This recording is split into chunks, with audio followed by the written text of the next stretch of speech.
Muito bem, estamos de volta com o segundo e penúltimo bloco do programa Espaço Cultural. Na edição do programa de hoje nós estamos conversando com esta maravilha de pessoa, Sônia Nucchi, coordenadora e regente do Coral Canto Mágico, que você já conhece, mas nunca é muito falar. Quanto mais a gente falar, melhor, porque o trabalho realizado é maravilhoso. E meus parabéns aqui ao pessoal da Petrobras, né? Que vem com este projeto, acreditando, e a gente colhe os frutos que nós estamos colhendo com este coral, que já se apresentou em vários lugares, não é, Sônia? Sim, nós apresentamos aqui na cidade, na região, na capital, já fomos para o interior, né, interior de São Paulo. Como é que é a recepção quando chega o Coral Canto Mágico? O coral, ele chama atenção já pela quantidade de coralistas. Quando a gente vai se apresentar em algum local, a gente às vezes observa as pessoas até ficarem inseguras, porque elas vêm chegando 70 alunos, 60 alunos, e normalmente os corais não têm essa característica infanto-juvenis, né? Eles normalmente são, os corais têm um pouco menos de vozes, 30, 40, 45 vozes, e o grupo, ele realmente pelo tamanho já assusta, né? Mas logo depois, quando eles se apresentam, as nossas pessoas se encantam. Se encantam por quê? Porque as crianças no grupo, durante os ensaios, elas são treinadas para estar em determinados ambientes, né? Desde um ambiente informal a um ambiente mais formal. Então, lógico, criança é criança em todo lugar, elas gostam de falar, gostam de conversar. Mas para a apresentação, elas têm algumas regras, alguns limites, que não vai dar para uma criança chegar num teatro, numa solenidade e sair correndo pelo palco, isso não pode acontecer.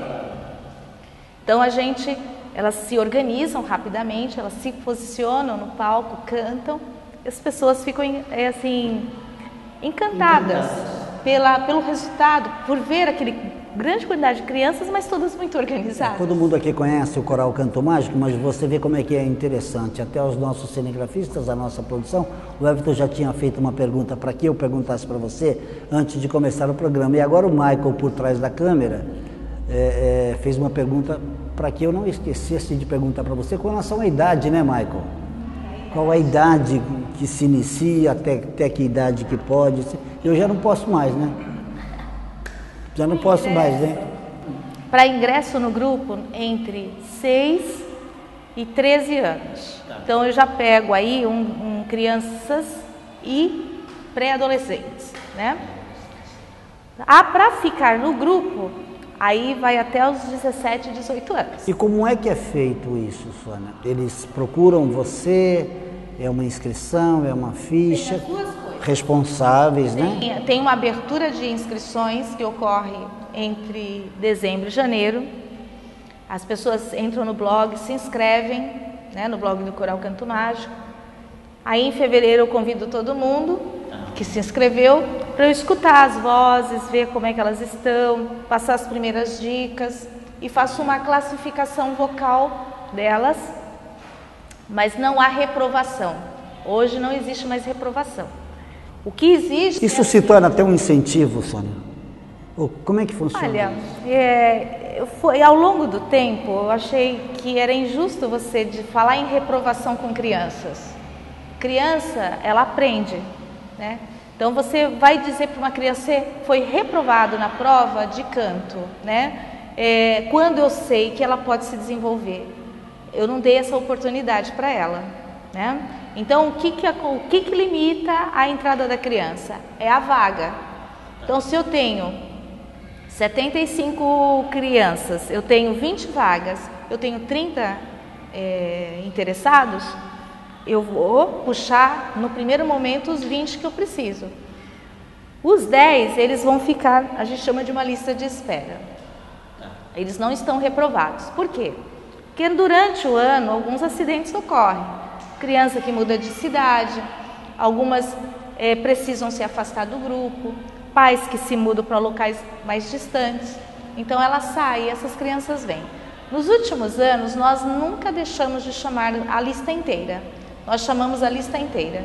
Às vezes, até de uma encaixada, termina ficando com umas 80. Aí daqui a pouco equilibra. Mas assim, eu gosto muito porque você vê a transformação dessas crianças. Às vezes, olha, eu vou te dar um exemplo deste ano, assim, tá fresquinho. Chegou uma turminha nova, tudo pequenininho, de 6, 7 anos. E eu vejo alguns espoletas lá. Eles chegam, eles acham que vão fazer acontecer e que eu vou achar muito engraçado, né?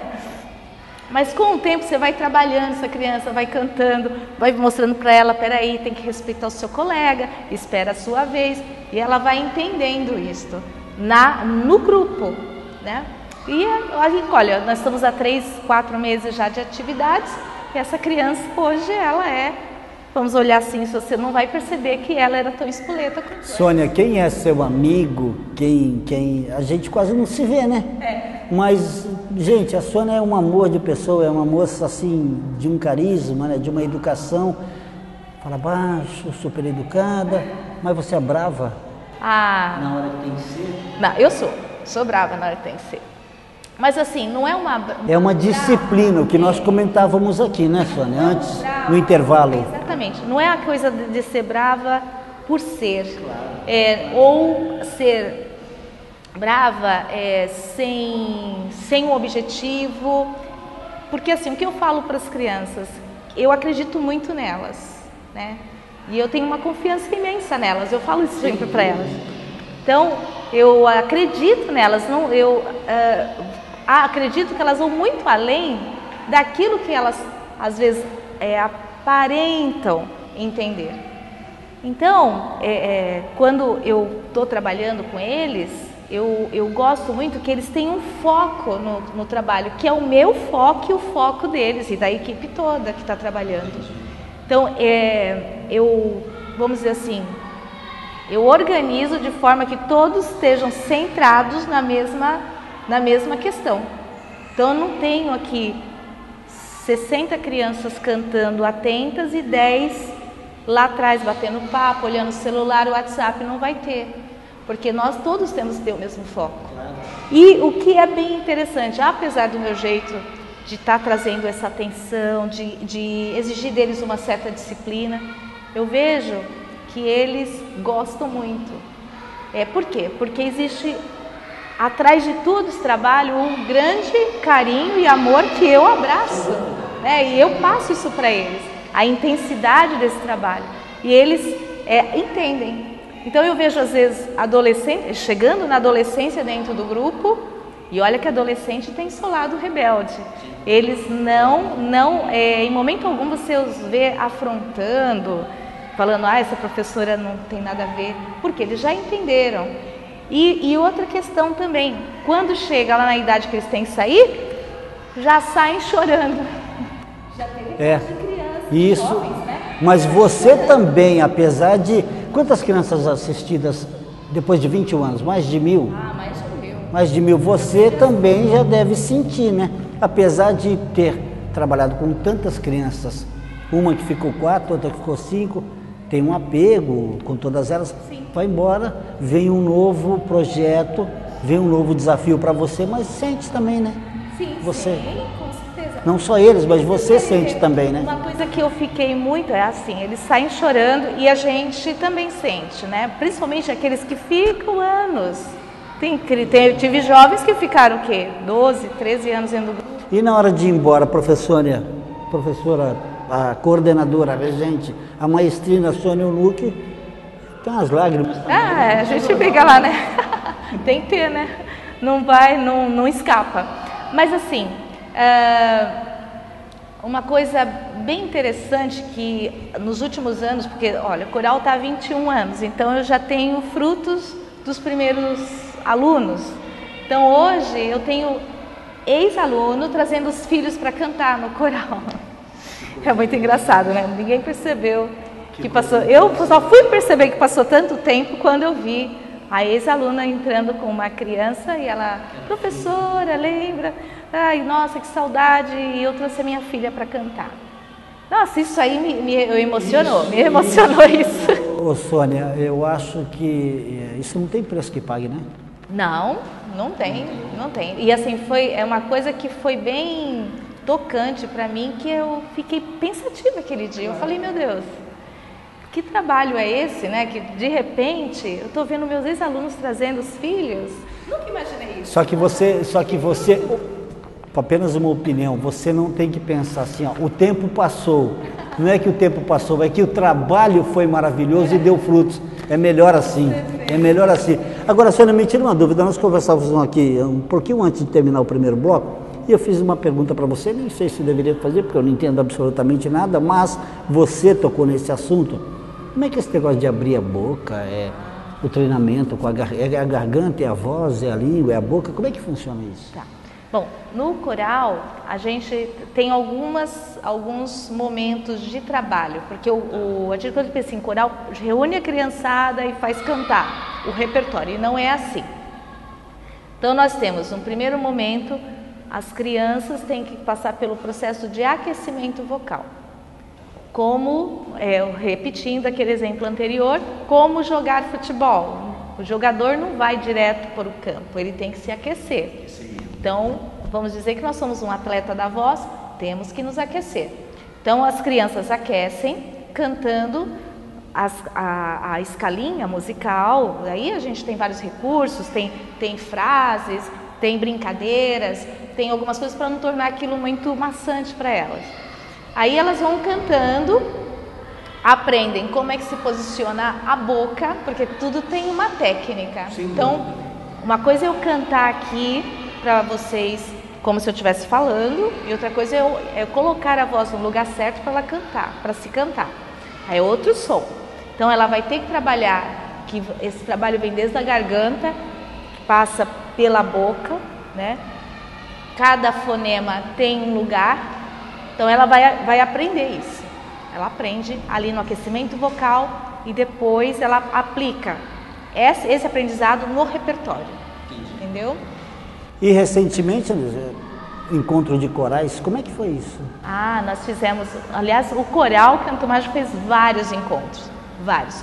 E assim, é muito rico fazer parte de um encontro de corais. Por quê? Aonde foi isso? Olha, nós já fizemos em São Paulo, já fizemos aqui em Santos, já fizemos até em Itu, fomos lá para Itu, mas São Paulo é mais forte o movimento de canto coral, né? E assim, nós mesmos fizemos um aqui, bem no início do grupo. Nós temos um encontro de corais aqui no Bloco Cultural. Foi uma época que a Baixada Santista estava com um movimento muito forte de canto coral, coral infanto-juvenil. Hoje não está tanto, mas teve um período porque as escolas tinham aula de música, então todo mundo estava fazendo um coral com seus alunos. E o encontro de corais, ele é rico para as crianças. Porque além delas aprenderem a cantar, elas aprendem a apreciar. Então nós vamos para o encontro de corais, elas cantam, se apresentam, depois a gente assiste todos os outros grupos que cantam. E isso é bem interessante, por quê? Porque o que eu converso com elas? Assistam, preste atenção, anotem aquilo que vocês acharem interessante, para que a gente possa discutir depois. Quando a gente volta para o ensaio, então, elas começam a levantar as questões que elas falaram. E aí a gente conversa. Por quê? No encontro de corais nós temos assim, diversas características de grupos, né? Que emitem sons diferentes do nosso, tem posturas diferentes do nosso, propostas diferentes. Então, eu sempre falo para eles, temos que aprender a respeitar todos os trabalhos, porque nós não conhecemos a realidade. Então, não é porque alguém não canta igual a gente aprende, que é ruim. Então, nós temos que analisar o quê? Que tipo de emissão vocal, se o instrumento estava adequado para a emissão vocal daquele grupo. Então, a gente começa a discutir essas questões, que é um trabalho aí de crítica, que a gente começa a construir neles também. O telespectador nosso não viu, você viu, o Everton viu, todos que estão aqui viram, que veio uma sombra aqui, falou alguma coisa no meu ouvido. Trabalho com a voz, os cuidados com a voz. Pergunta interessante do Marco. Sim, os cuidados com a voz. A criança, quando ela entra no grupo, nós sempre orientamos que ela não deve tomar durante os ensaios nenhum tipo de refrigerante, nós não deixamos, nem nas viagens. A gente normalmente pede que elas tomem suco, porque o refrigerante dá muito gás, né? E eles, para cantar, eles têm trabalho respiração, incha, também começa a soltar gases, né? Então esse tipo de coisa é muito ruim. Água gelada também não. Eu peço para eles nada de gordura, né? Mas isso sim, não é que a criança está restrita, nunca mais pode. Ela pode, fora desse período ela pode, ela vai passear no fim de semana com sua família, ela vai poder ter contato com esse tipo de alimento. A questão é quando a gente viaja, que essa é a maior restrição, quando nós estamos em ensaio, tá? Então, salgadinhos, aqueles que é o tal de fandango, né? Vamos fazer aí eu digo que é um salgadinho, eu apelidei, e eles morrem de rir, eu falo, não quero salgadinho chulé aqui. Por quê? Porque quando abre aquele pacote o cheiro é horrível. Então, eles dão risada e eles respeitam, né? Então, nós temos, não é permitido mesmo. Então, eu deixo o quê? Suquinho, uma bolacha aí à vontade. Eles podem comer frutas. E muita água, né? E muita água.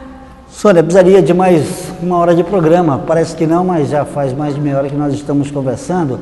Eu tenho que só agradecer, o telespectador foi quem ganhou com isso, com a sua presença no programa Espaço Cultural. Finalizando, agradecendo demais a você por ter aceito o nosso convite, e a TV Câmara está aqui justamente para isso, para que a gente mostre as coisas bonitas, maravilhosas, fantásticas que acontecem aqui na cidade. E você e as suas crianças que estão aí, que já passaram durante esses 21 anos de idade, são testemunha disso. Muito obrigado, parabéns, e logo, logo nós estaremos juntos mais uma vez.